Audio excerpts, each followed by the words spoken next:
Hello everyone, today we talk about ancient Egyptian army organization and even more specifically numerical strength, which is an interesting topic. We already made some videos about ancient Egyptian warfare. Here we're talking essentially mostly like the second millennium BC.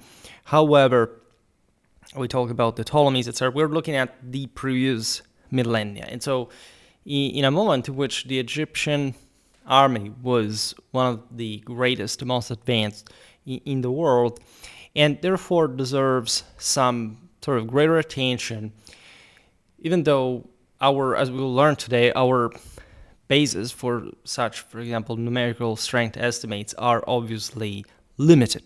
All right.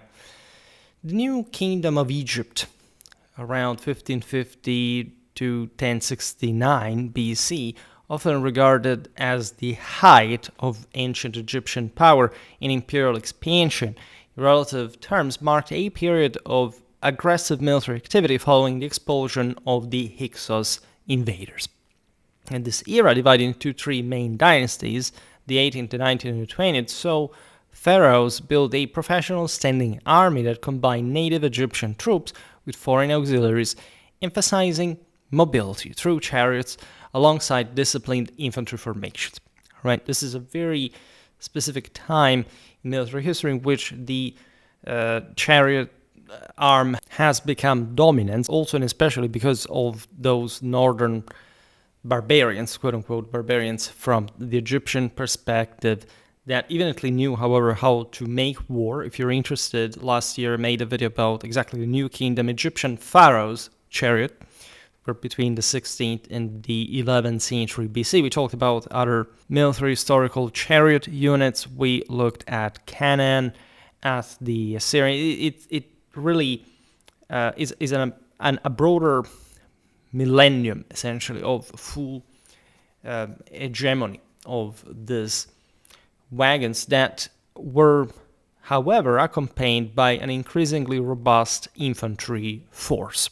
All right, and in fact, I made years ago a specific video about the Egyptian, even Old and Middle Kingdom tactics and amphibious operations that in part explain what warfare was like at the time in a broader sense. I mean, a heavily armored and armed guy was basically just someone with a shield and an axe, right? To an extent, it's a minimal body armor of some kind.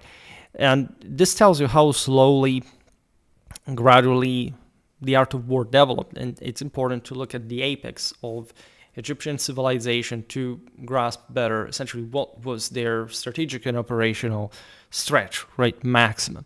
The 18th dynasty, roughly 1550 to 1292, also known as the Thutmoside dynasty after several kings named Thutmose, began with Ahmose's the first reunification of Egypt and aggressive campaigns into Nubia and the Levant to secure borders and prevent future invasions. Key rulers included Hatshepsut, a female pharaoh known for trade expeditions rather than large-scale wars, Amenhotep III, a time of prosperity with limited military action, and Akhenaten focused on religious reform amid diplomatic strains.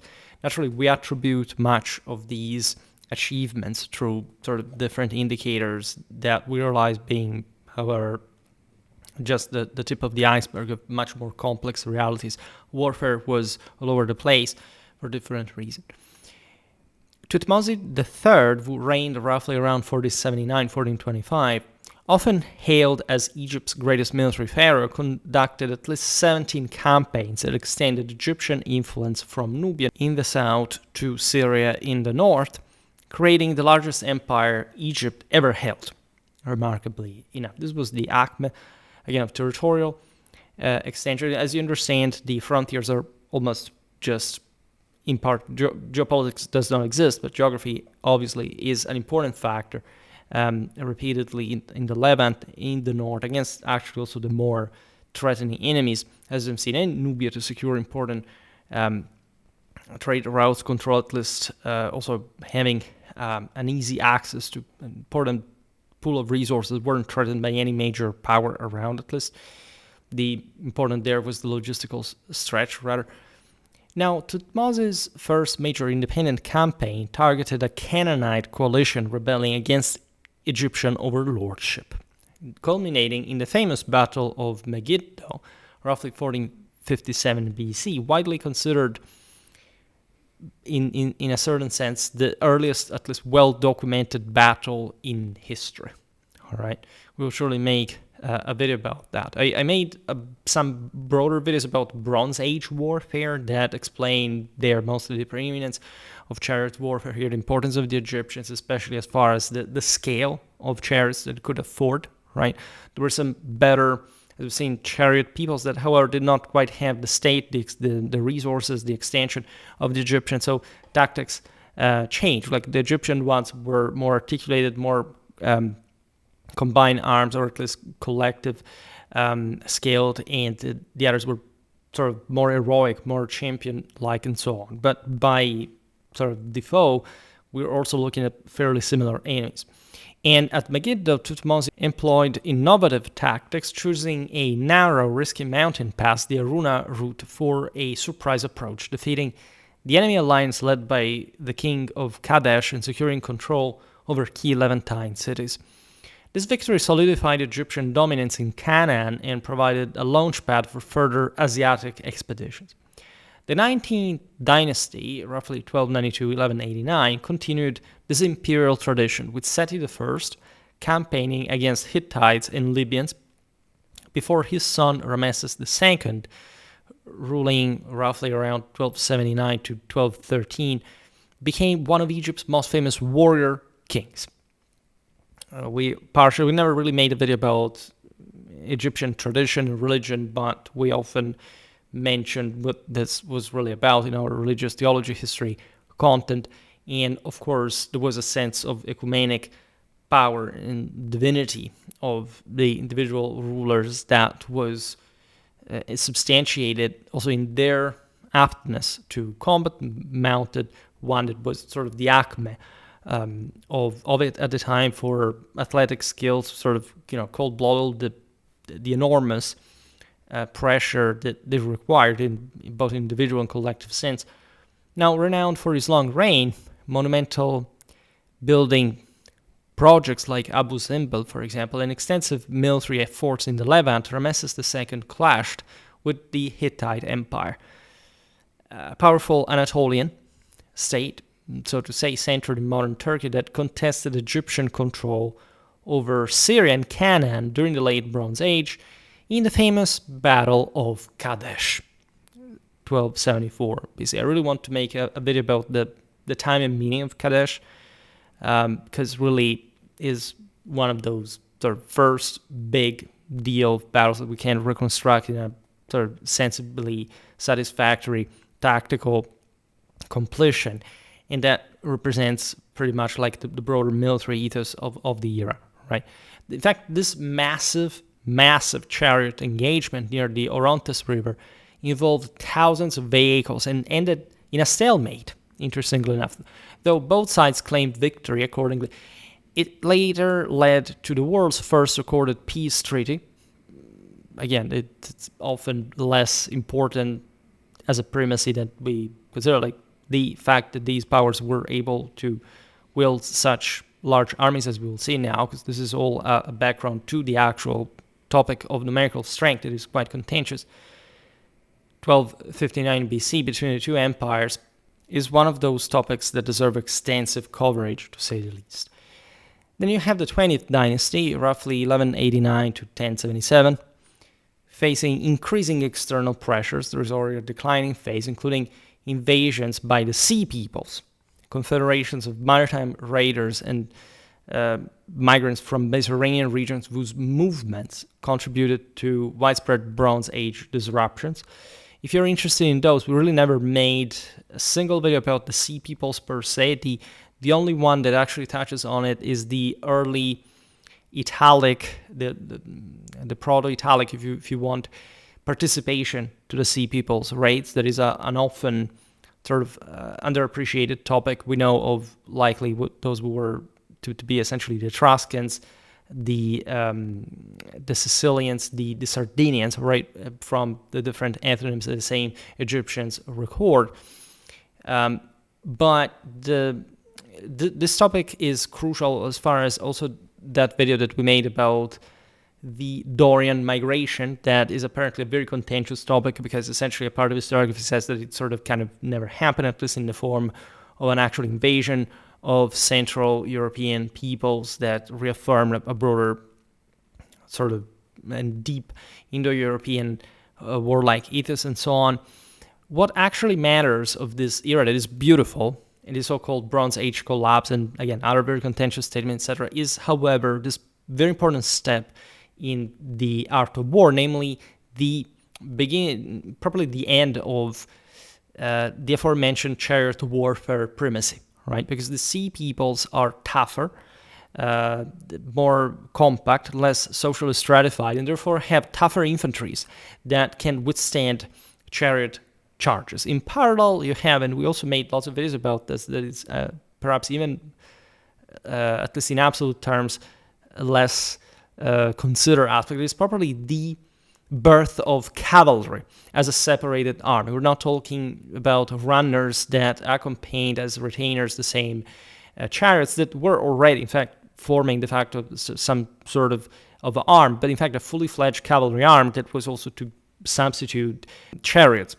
as the strongest mounted component, while infantry was really gaining an ever greater capacity. If you look at the Assyrians, for example, we made lots of videos, especially about the Neo-Syrian army. You know what they did to Egypt themselves, and in general, what kind of warfare would stem from that, passing through the Caucasus, Anatolia, and the same Greece and Italy, and etc.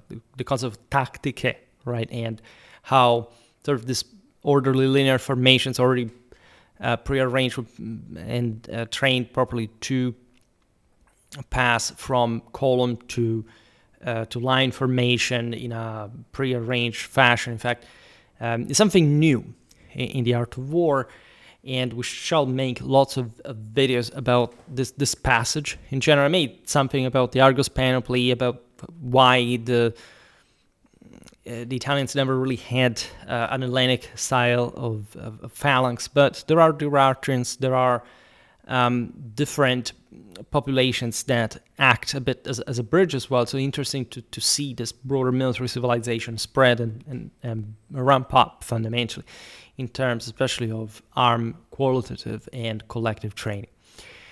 Ramesses III, who ruled roughly around 1186 to 1155, a capable defender, repelled major sea peoples' incursions in his 8th regnal year through crushing land and sea battles, notably at Jai and the Nile Delta, preventing settlement in Egypt, but at a great economic cost.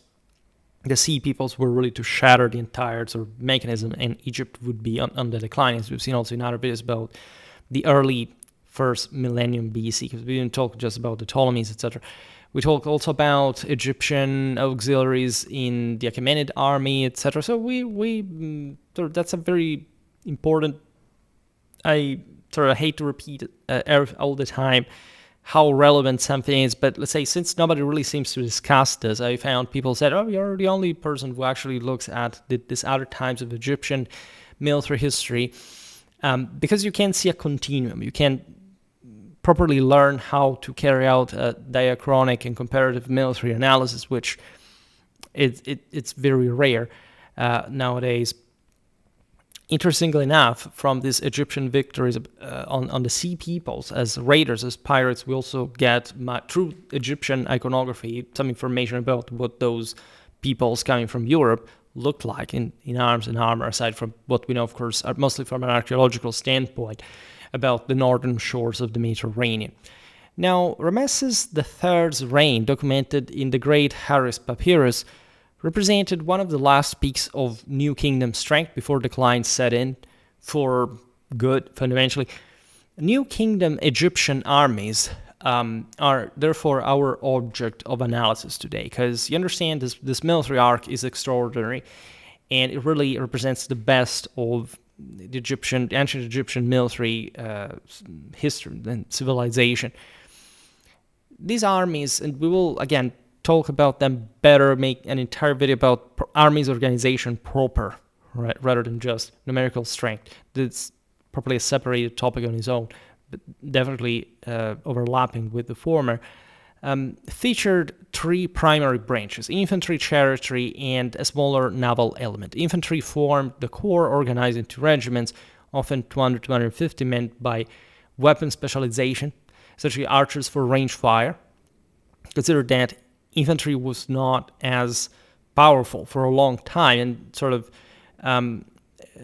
while it was actually decisive, it did still suffer particularly, and considering also the lack of a properly fully fledged cavalry arm that could chase the archers themselves of archer fire. The same chariot warfare, as you know, worked as a sort of caracole tactic before the chariots actually smash into one another and into other units, which is also kind of underappreciated aspect. If you look at video documentaries, etc., on YouTube about, New Kingdom Egyptian chariots, it's most always about, look at the rate of fire of the archers, but that was always essentially a softening up before the actual clash, the actual smashing, right?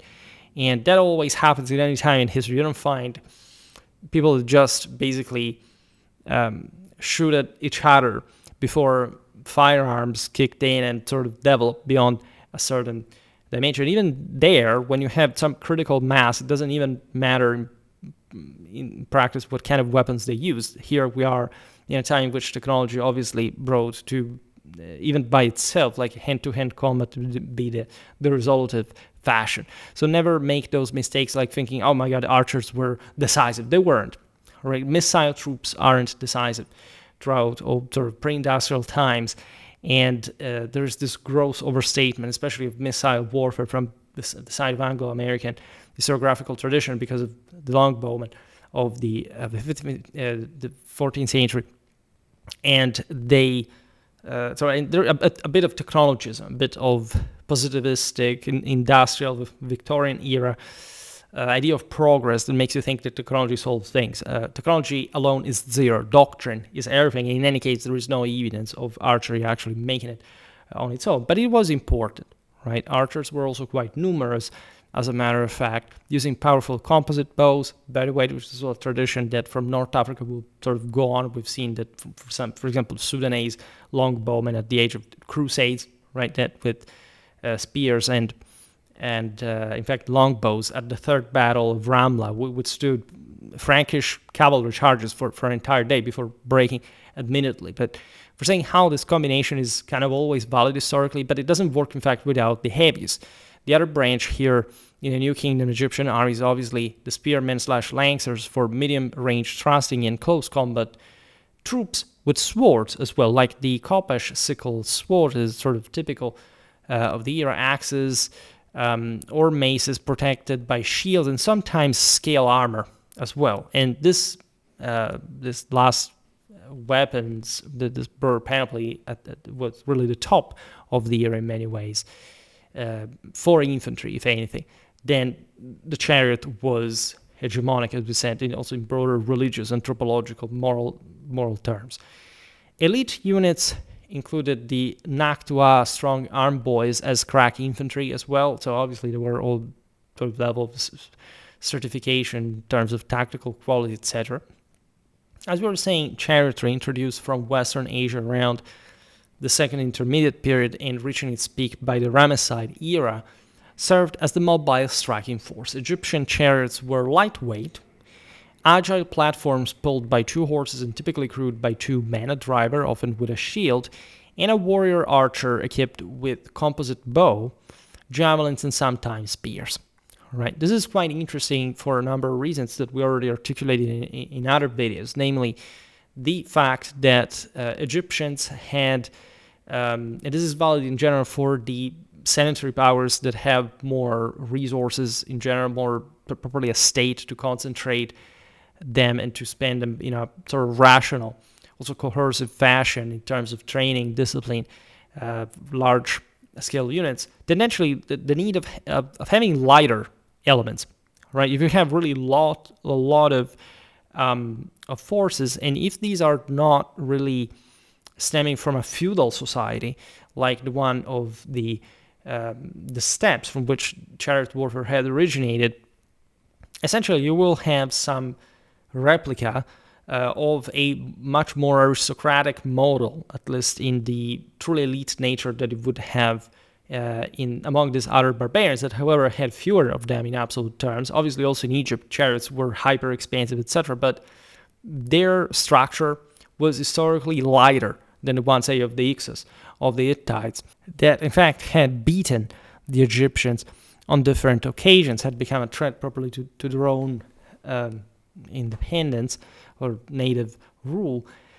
This naturally is incredibly fascinating because in later history, like say by the Hellenistic period, you have chariots used instead in a heavier frame by the powers who use them in a more artificial ad hoc fashion, right? Lots of things have changed, but in a picture in which in fact chariots were not properly used around that, and they served mostly to smash, like in the Seleucid case, enemy infantry formations that were actually the size of ones. In fact, these chariots didn't have this enormous role in the flatlands of Syria, of Mesopotamia, right? So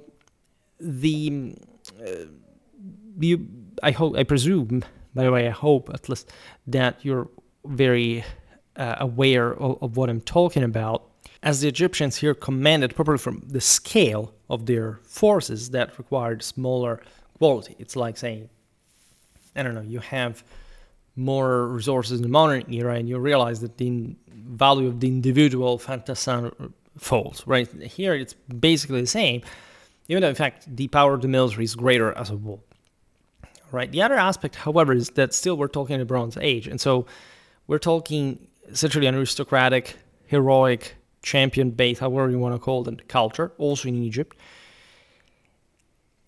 that definitely can afford these chariots, yes, through bureaucracy and administration, tax collection, etc., but that fundamentally also we're talking a Bronze Age state, and so it's mostly the establishment and privately owned means that allow, in fact, the Egyptian aristocracy to field pretty large amounts of chariots with the retinues and so on.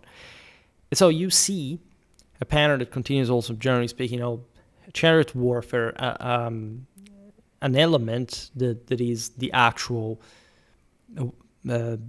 hero that basically can fight both from the chariot and shooting mostly from that, because naturally most of the times he wouldn't come at range to engage in melee, even though there were ways to do that, including with lances. So it's very interesting. We can make a video on kind of individual combat between chariots, right?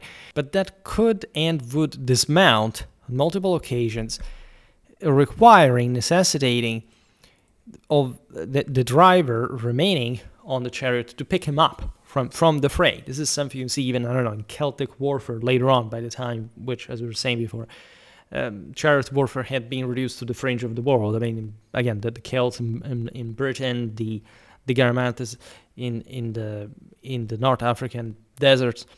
So other times, other places, this is the peak of chariot warfare instead, right? These charioteers operated in small troops of 10 chariots, squadrons of 50, or larger Paget units around 150. I'm making it extremely simple. I'm not going to here enter the depths of these are just approximations. I will make, again, a better video probably about the organics and how it worked. Important here, these are also basic numbers. We can even just intuitively eyeball, considering that more or less armies tend to function in very similar ways throughout history. And these chariot units, of course, excelled in rapid maneuvers. That's also what that lighter frame structure of the chariot compared to the northern barbarians allowed the Egyptians to do. This caracal wheeling about once they sort of they had thrown their javelins, their arrows, and pulling back, realigning, etc. Flanking as well. The size of these forces was naturally big enough for, like in any other times in history, being to suffice as unit movements on a given section of the line, rather than talking about micro tactics that never really mattered more than much. It was their coordinated effect. Warfare was pretty conventional, with that sort of caracol fashion before the charge. And so you could have, we've seen it in other videos also about Mesopotamia, where they fought basically in the same way, that what mattered just throughout all the eras, regardless of what kind of mounts you use, what kind of units, what kind of composition there is. If there is a line, there is going to be the center, the two wings, and of course, if you crush an enemy wing in front of you, you can wheel about. If terrain allows, if there is enough coordination, this is always what actually matters, not what even in the individual really does. But there is an internal coherence and cohesion of these units, very sound military logic that brings them, in any case, to always fight in that fashion. They could harass the enemies. They weren't always just like the big pitch battles. The chariots were used as scouts. We've seen them also chasing, for example, the desert peoples deep into their oases that eventually the greater civilization tend to destroy, to poison the various wells scattered in the interland. So this was the way. Imagine there is no cavalry. They actually use, there is a little cavalry telling it, but it's basically irrelevant, especially at this point. And everything is done with a chariot, which you want. It's a big thing, and not just it costs a lot for the time, but it's something quite delicate. You could escape naturally on horseback, that would happen, but a chariot in and of itself had, in fact, a logic, a coherence, and it was a pretty big thing that required also a certain support, a certain, again, formation size, other auxiliary forces like infantry, and so everything was much more integrated than we think. So you can harass enemies rather than direct charging at them, and especially when the enemy infantries are too tough, right, to be broken. So you need to adequately wear them out to soften them up before smashing into them. Foreign auxiliaries such as Nubians, the Sherden, that is the sea peoples, warriors known for their distinctive horn helmets. Those were essentially basically the Sardinians. That's what we identify them with. And others supplemented these forces as mercenaries or captives integrated into service. New Kingdom Egyptian inscriptions recording major military campaigns never provide exact figures for the number of Egyptian soldiers involved. And this is really a pity because, as you understand, that's all what we have to find out. Naturally, it's useless even to digress on sort of the presumption of realizing how these peoples at the time really thought to begin with, what was important for them to be recorded or not. Naturally, at the time, records did exist in much larger numbers. It's also because so much time passed that much of those documents went destroyed, disappeared, etc. But there is some evidence that can help us realize more or less how big these armies really were. It becomes sometimes, we'll see now, mostly a matter of, there is this figure, and now we have just to stick to that. I personally don't think that history made just true. Okay, but if you don't have the explicit source, it remains just a theory that you can't prove, right? There are many ways, especially if you are, generally speaking, versed and aware in broader military history, that can allow you to realize how big these armies really were, right? And we don't have to think, by the way, that armies were that small just because it's such an older time. Right, it requires a bit of a conceptual vision of this, also through that sensitivity acquired through prior military historical studies. But when you look at these vast territories, you realize that the human quantities were naturally precious to an extent. They were, however, largely available, And if you had sort of less means to equip these soldiers, to train them, etc., doesn't mean that the enemy first of all had that. And so if you consider that as your core force, even just increasing the numbers can do. Naturally, it's very exhausting from a logistical standpoint. Chariots are incredibly expensive, mostly for property repairs that they constantly underwent, for not talking about the horses, their forage, and so on. So these are highly advanced cultures for the time being, but that really are relatively similar to sort of the following millennia's armies in terms of scale and essential core and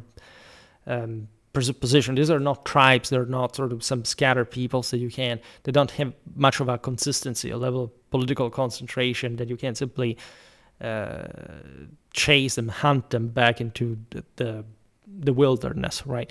This is something very different, and they really command from a position of preeminence. Now, while modern historians often propose specific troop strengths for these Egyptian armies, such estimates lack direct backing from ancient sources and derive primarily from just two key surviving documents for these times and places, namely the Papyrus Anastasi I, a Ramesside period, roughly late 13th to early 12th century BC, literary text preserved on papyrus and famous for its satirical letter format, where a scribe mocks another's pretensions while teaching administrative and military knowledge. The two things, by the way, were deeply entwined, as we explained, especially for Egypt.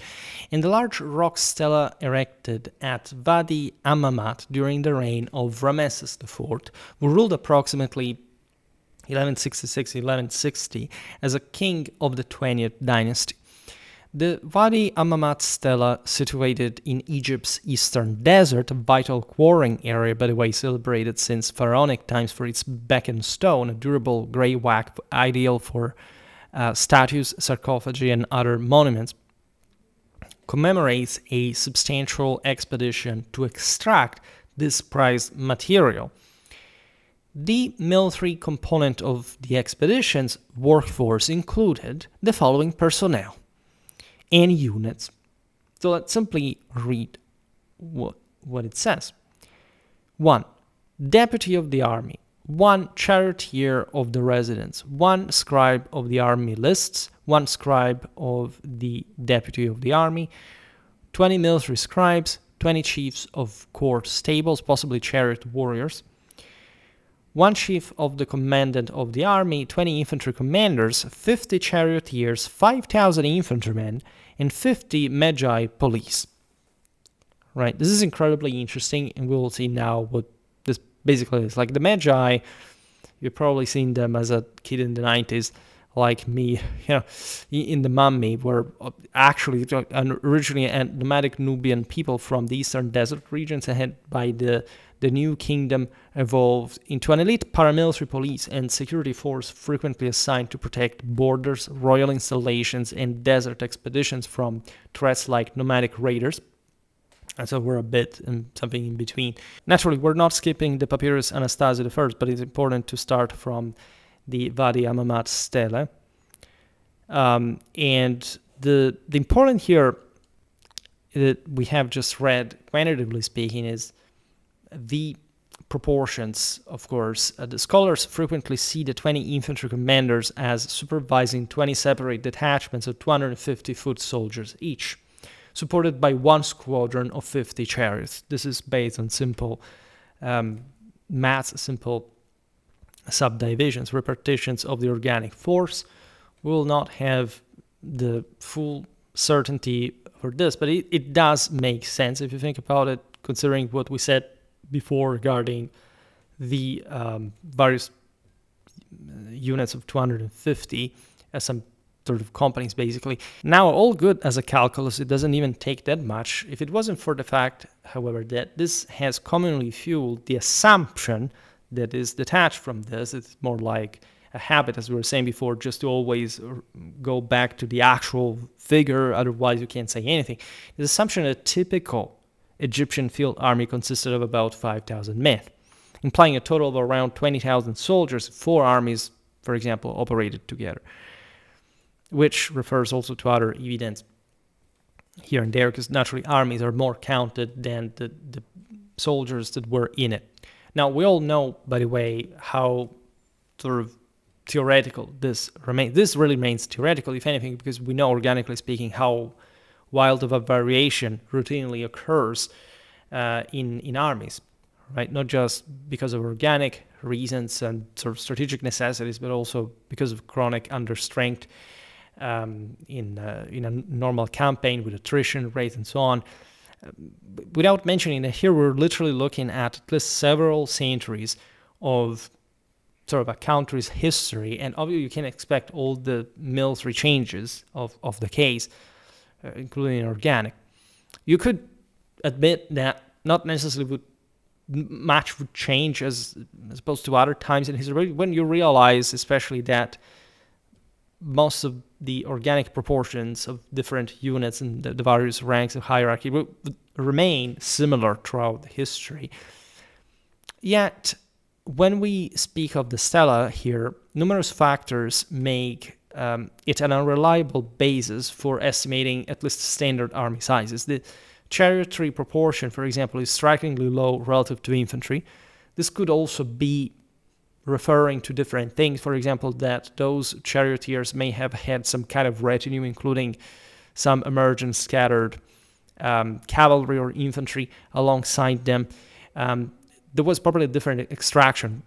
Some troops were aristocrats. Some were partially salaried, and or at least, they would have their expenses compensated for service. Whereas if you look at levy militias, obviously these would have been more the direct responsibility of the state of the military administration, because they didn't even know technically how to wage war by themselves, differently from the noblemen that had at least their households and already run the business almost by themselves. They mostly required compensation, share loot, however they did it. These are all things that we're seeing in other videos. But the cost itself of chariots is actually big, right? A chariot in this sense is, what kind of chariots are these, right? We're not told specifically. They do appear like 1 to 100, a bit too few, right, compared to infantry, but we don't know whether this infantry, for example, had also other non-combat roles of some kind. They were just like pioneers, field attendants. We know too few, and the source in itself is very explicit, and it seems actually to reliably speak of some proper military administrative language and quantities. Just, it will remain that. More importantly, the expedition that the stela refers to was not mainly a military campaign. It was directed by the chief of works, Ramesse-Nacht. It sounds like a German name, a prominent high-ranking official who also served as high priest of Ammon, and often organized large-scale resource procurement missions for the crown, because these temples had themselves their own military, and everything was like, as you know, historically, a big guild in these. They were de facto also feudal, say, in a looser sense. Society is very, very oligarchic, particularly in Egypt, very, very hierarchical. With the primary quarrying labor, in this case, by the way, performed by conscripted workers, right? So the availability, again, of manpower / labor force in Egypt makes it sort of relatively cheap and low quality, even though some craftsmen were properly specialized, etc. But if we're talking just rank and file, quote unquote, trooper, we can debate at length naturally what this meant in Egypt at this time, and what kind of mentions it could have had other than strictly military ones. Now, the inscription excludes, by the way, 900 recorded deaths, which may have included military personnel, and the overall total of 8,362 participants incorporates many non-combatants, including stonecutters and 200, quote-unquote, court fishermen, whose precise roles are uncertain. In truth, this group was not a conventional combat army, but a combined security and labor contingent designed to secure stone extraction while addressing only minor risks, such as intermittent raids by local Bedouin nomads, threats the chariots and magi could easily manage by themselves, for that matter. So it's really likely that the amount of workers here was larger than a regular infantry force. At the same time, and as we'll see better with the Papyrus Anastasi 1, the sort of logistics, like the amount of non-combatants present in an army, could perhaps be conceived in sort of similar ways, and the mixture of sort of civil and military administration didn't quite see a difference in the era, at large, because this manpower could be turned into different things depending on the situation, can be still sort of fairly acceptable indicator of certain specific quotas or ratios. All right. The bulk of unspecialized workforce here comprised soldiers assigned to hold the quarried stone. That is still a pretty substantial military involvement into pretty,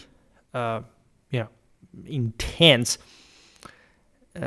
actions that naturally the army would have normally taken under because of military engineering, infrastructural constructions, and so on.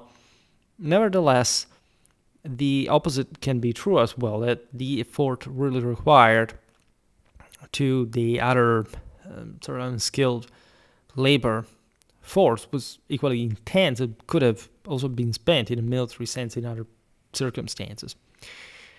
In comparison, Papyrus Anastasi I functions solely as a scribal instructional exercise, not a real military inventory. This tells you already how few we actually know about the whole picture. It depicts a hypothetical 5,000-man force that, if anything, aligns with the stela, consisting of 520 Sherdan, 1,600 Kehek, 100 Meshvesh, 880 Nubians, and 1,900 other auxiliaries, portrayed as an auxiliary brigade fictitiously led by the scribe, who then allocates rations. Remember, the scribes had some greater power in Egypt. It's understood in a de facto religious sense. And so here the joke is perhaps not entirely a joke even. The Sherdan, Kek, and Meshvesh belong to groups linked with the so-called Sea peoples, maritime raiders, as we've seen, migrants from Mediterranean areas that after wars or captures during the Ramesside period were frequently integrated into Egyptian service as mercenaries or auxiliary troops. The text presents this brigade as a component of a supposed larger army sent to put down Canaanite rebels. Even here, actually, again, the plausibility is not necessarily high, but potentially consistent. This would have not been completely abstract exercises or merely sort of civilian organizational forms.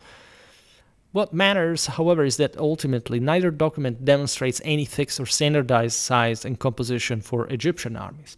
That probably existed because there was organically a need for that in any civilization, in any army work of this name. Regardless of the way, in fact, armies would always be of a different size depending on the campaign, right? Even when, I don't know, you had a full army, right? A broader army composed by smaller ones drawn from all of Egypt that were sent, I don't know, to fight in the Near East. The size of the individual armies would have surely been different. This is completely normal. This is true for any army. No army is literally like entirely the same number of people, nor that they're the same equipment, whatever, even in contemporary, or not even today. The Egyptian word mesha, which means army, was employed flexibly in itself. It's similar to the English term, or host, for example, could encompass non-combatants or even inanimate objects. budget functioned in much the same broad manner, for that matter. Actual troop numbers depended entirely on the needs of the specific campaign and the resources at hand. Forays into isolated desert areas, again ill-equipped and disorganized opponents, could be handled by a compact force with a modest chariot to infantry ratio. Because at that point, we said before, of course, the chariot chasing the nomads in the open ground, and they would work as that. But at that point, it was enough to have enough troops just to have the core force to fence off this beggars for the image. In contrast, campaigns in Syria or Canaan or battles against major powers demanded much larger armies with a stronger chariotry emphasis. By the way, if you're interested in these foes of Egypt as well, first of all, I can create a playlist because I have things like enemies of Rome, enemies of the Crusades, and so on. But you can check out the video made about Canaan and Syrian armies organization between the 18th and 13th century BC. You can look at the Arabian desert nomadic warrior video they made between the late 2nd millennium BC and the 7th century BC. Canaan and Syrian tactics as well, and Egyptian and Hebrew countermeasures between the 8th and the 10th century BC, so very much fitting today's topic. And more, telling the truth, the Amorite warrior is not bad, it is slightly earlier. What we are discussing here, 21st to 17th century BC, right? And then you can also check out the later New Kingdom Egyptian archers and slingers in that desolated frontier, definitely had a role. Again, there is a number of videos already made on these topics. The diplomatic correspondence preserved in the Amarna letters, a collection of cuneiform clay tablets from the mid-14th century BC discovered at Tel el Amarna, representing international exchanges during the 18th dynasty reign of Akhenaten and his predecessors/successors, illustrates the following. That is, the ruler of Byblos, as you know, an influential Phoenician coastal city-state in what is now Lebanon, long a key Egyptian vassal and trade partner that sent numerous pleas for aid amid regional instability, from which also our book, right, Biblios, etc., comes from, because that's where they were pioneering the forms of codicological structure, requested, and we made some videos about these, at least I made a video about Phoenician ships, more or less of, say, actually several hundred years later, but anyway, I requested 200 to 600 infantrymen plus 20 to 30 chariots from the pharaoh, resulting in a ratio of 10 chariots per 200 men infantry company. So 1 to 20, which makes sense in some more consistent fashion, and especially considering Egyptian light chariots. And this, however, also speaks of actual professional infantry of some sort, because you wouldn't send militia levies, that far away. You would have some guys that were normally into that would constitute some big crack force of kind that would help to integrate this ones, because otherwise, they could have simply levied more people on their own. They're not enormous numbers, right?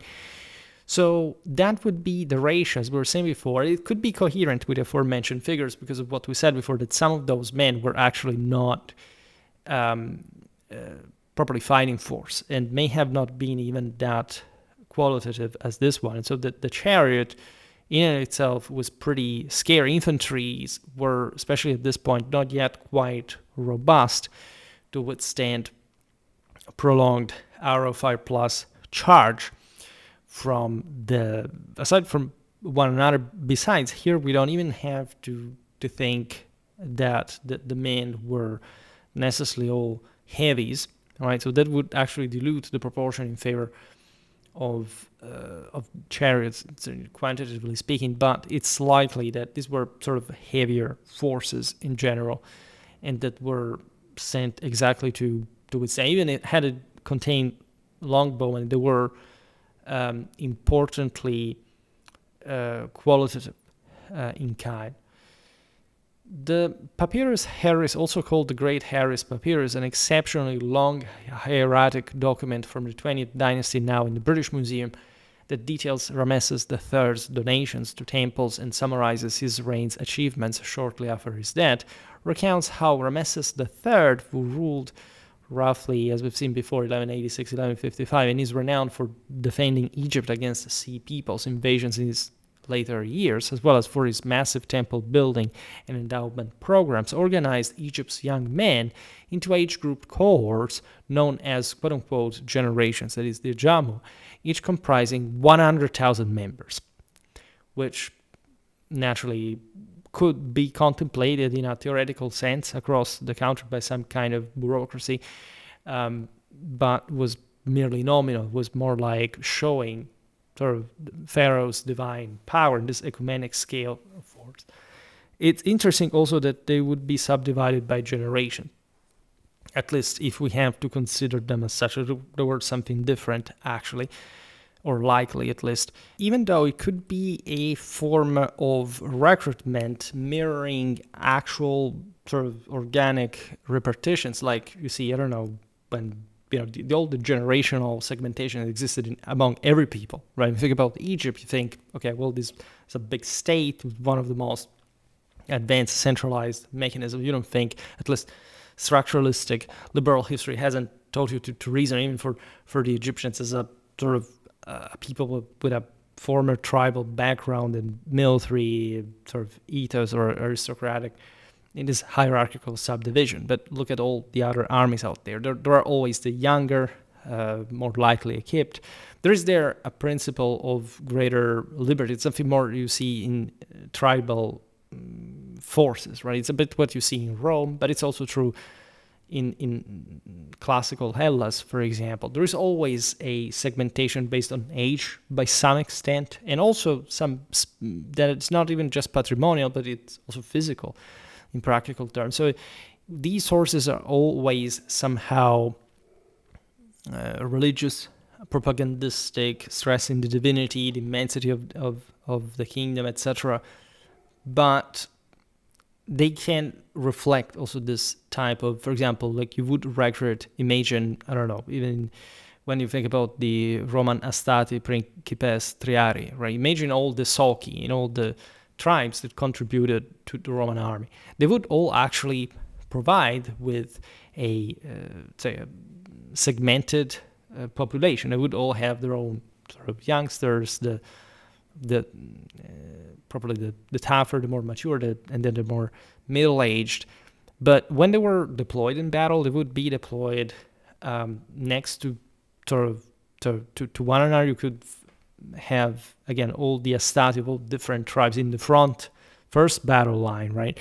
And so this could be valid also for Egypt. So we can imagine not some abstract generational segmentation on the entirety of Egypt, but mostly based on the local forces that would normally go at war with this infantry segmentation the way we described. This is interesting. Even in the age of the Lanxes in the late Middle Ages, you would have all the various tactical specialties that were coming together as single units, within the company. But once the armies were arrayed, they would be all grouped according to the various specialties, and they would de facto fight separated from one another. Consider that these generational cohorts could have also been mixed, tactically speaking, probably in terms of arms combination. So again, we don't have to take things too literally, all right? Annual conscription likely drew new soldiers from these cohorts, so there were mostly like some pools of recruitment of some broader societal military organization. A 1 in 10 draft ratio would produce 10,000 fresh recruits yearly, for example, to supplement the standing army, which already featured many long-serving professionals.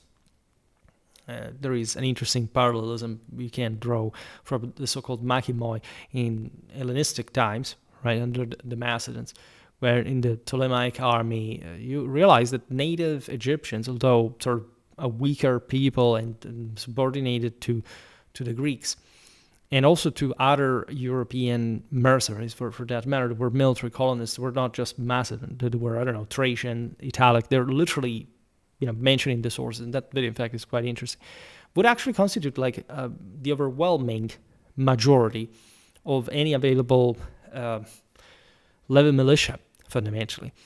And this speaks of some older military organization, but say in autonomy, from also this lower strata of the population, mostly, because here we count them in the hundreds of thousands, they were mostly infantry in any case, that of a people that once had ruled the world, one could say.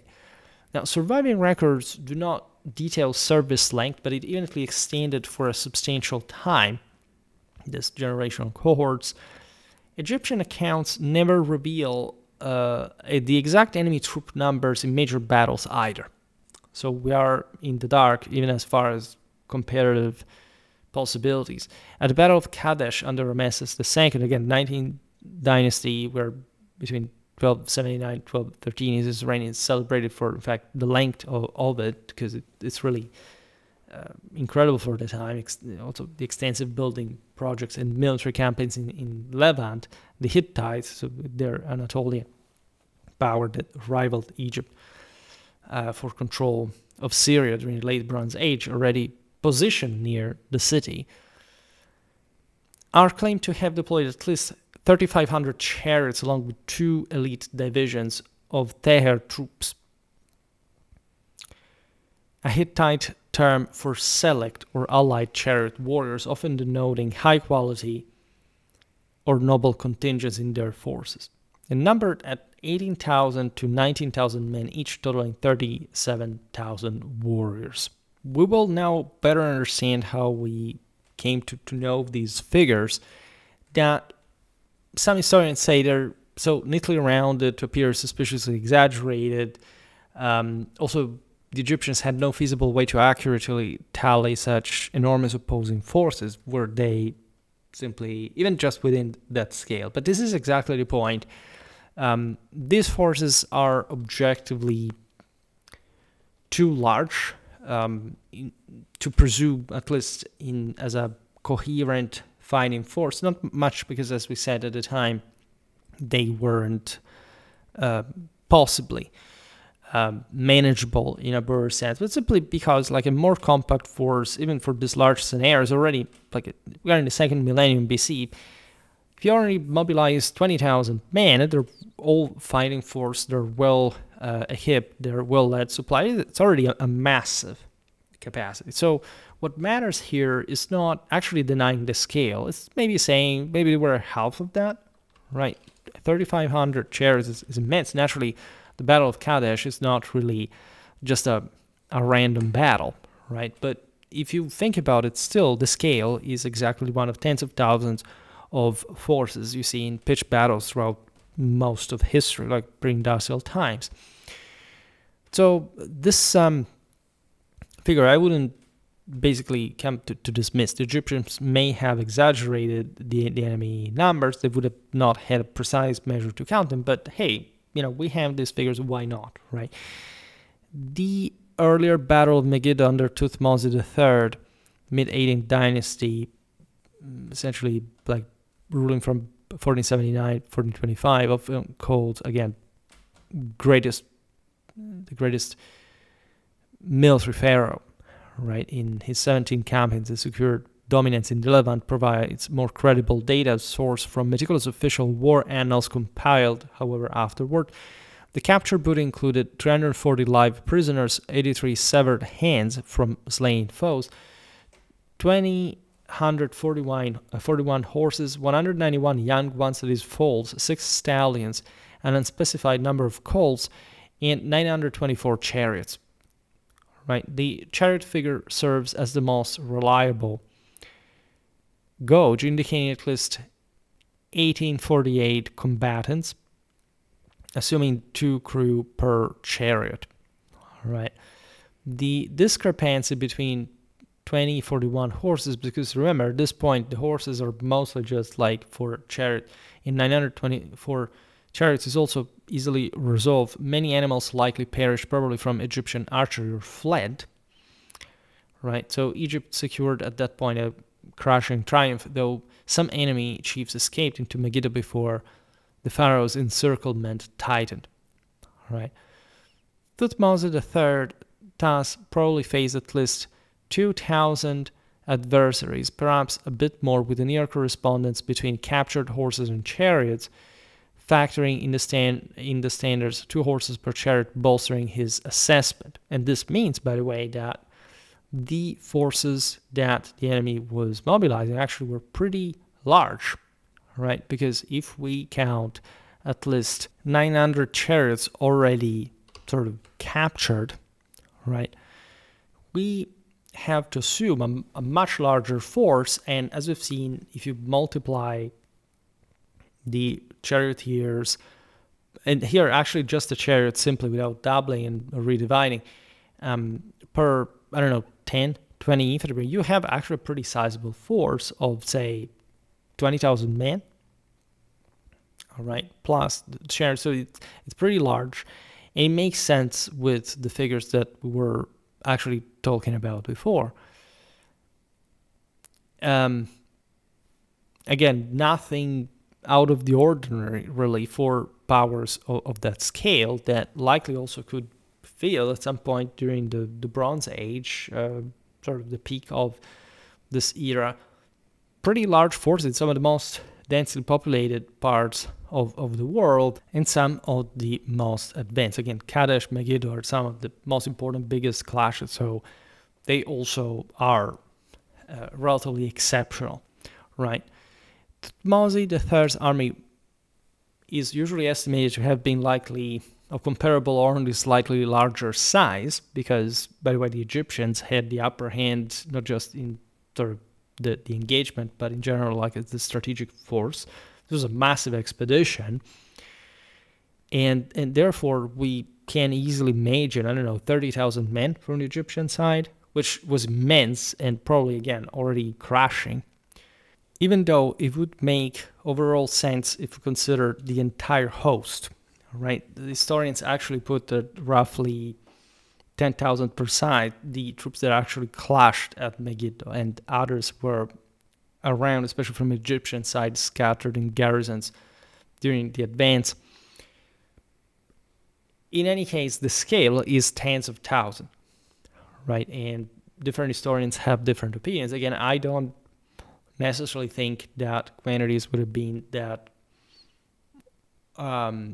conservative, unless we are to downplay properly the data that we're told. Like, maybe, yes, there was a relatively triumphal overassessment of how much had been seized and whatever, because we don't have to take these records as simple notes, okay, they literally were all that, right? So they may have been more. And so again, 10,000 more than that as well per side is definitely accurate. It can fit, and it's probably even a reductive estimate. These observations also introduced the logistical realities of Egyptian warfare, because we could understand better from that. The New Kingdom armies relied heavily on prepositioned supply depots, and this doesn't mean that they could always afford to use them in different theaters, right? In general, the world was dotted with them to begin with. This is an often sort of underestimated aspect. There were different stations. Naturally, in war zones, they were preemptively emptied and or destroyed, depending on what kind of scourge or strategy, for example, you wanted to carry out, of how much you needed in the moment. Imagine, however, on a regular basis, fortified way stations along desert routes, such as the Ways of Horus highway from Silla through Sinai, and local provisioning from vassal states or Egyptian garrisons in the Levant to sustain long-distance operations. The system was much more unstable than it seemed, obviously, but there were some specific routes that were routinely patrolled, and different peoples that just were coerced into obedience just to safeguard the passage of merchants. Without mentioning it, even the marauders, the brigands living at the outskirts of civilizations, mostly depended themselves on that trade, so there was always a commixture. Thutmose III's march from Sile, a key fortified border post at the easternmost edge of the Nile Delta, serving as the gateway to the military highway known as the Way of Horus into Canaan in Syria to Gaza, covered 200 kilometers in 10 days, suggesting a practical daily average of about 20 kilometers through a barren, forage-scarce region. This also aligns with what we, generally speaking, know about marches. Actually, I've never seen any army that was not able to carry out, to pull off 30 kilometers in a day on a regular basis, right? And this was also sort of a difficult terrain in general, but everything was normally already prepared. It's not like I said, okay, well, let's make a major expedition to the Levant, but we have to find stuff along the way because we haven't prepared, and everything was already prepared. These places were already all inhabited. There was a massive political machination before all of this, so different states provided different subjects in general, provided different sort of resources abroad. As we've seen, they exchanged troops, war bands, etc. So it's really normal to see this kind of operations, and everything normally flowed pretty smoothly. Water supplies were accessible, particularly at the Katia oasis, in quantities adequate for armies on the move, which means a lot, by the way.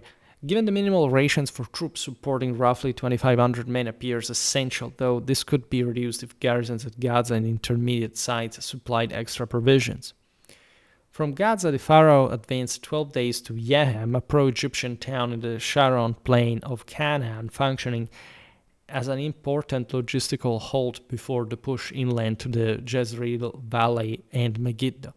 A single day's march required 16,500 kilograms of food in total, while each pack animal's net carrying capacity, say 550 kilos gross minus 22 for its own needs, was therefore 528, necessitating about 31 animals. Right. This scaled to 65 animals for 2 days and roughly 500 for 10 days. These figures intentionally exclude water for the animals, by the way. For the enemy at Megiddo, a reasonable horse estimate is around 4,000, with a maximum not exceeding about 4,200, equating to approximately 2,000 chariots. And scholars commonly assume that Ramesses II led between 20 and 25,000 Egyptian troops at Kadesh.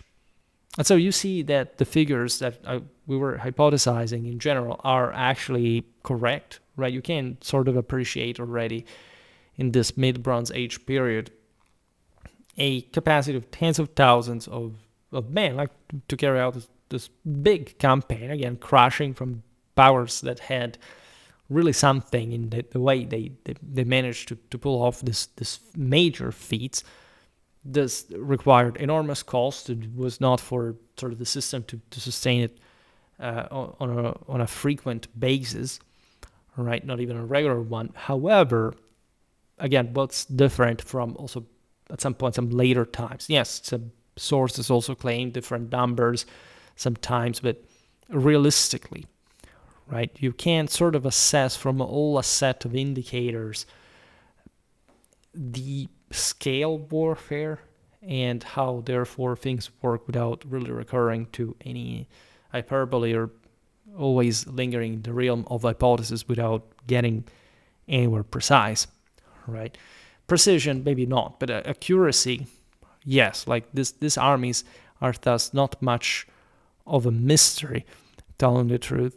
And we talked naturally mostly about the New Kingdom because it's the better documented, is the one, as we were saying in the beginning, where we find more, not just evidence, but we just know that it was the peak properly of ancient Egyptian military organization in a native sense. And so we can fully appreciate these mechanisms in their power, in their capacity.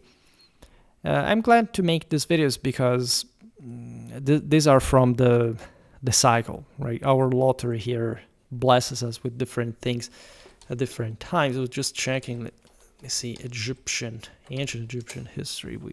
This is the 10th video that we made, and it's entirely about warfare. Never really made otherwise than, I don't know, basic Egyptian history, and it's it's interesting. I mean, it's one of those topics that you must at some point appreciate in general. Like, you can't, if you study ancient history, not pass through the New Kingdom's armies and how they operated. But this is just the beginning. I mean, there is so much actually about it, and I really want to make tons of videos about this. These topics come up just every once in a while, but the fact that we are already in that hands, I think is quite relevant.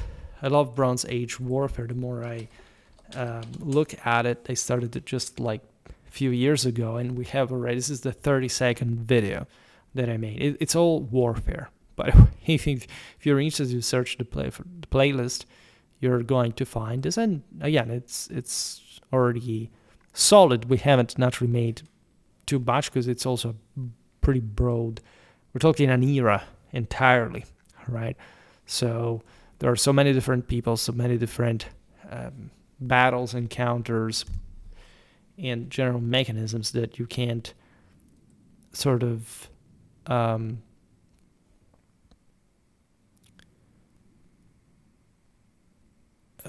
forget here. But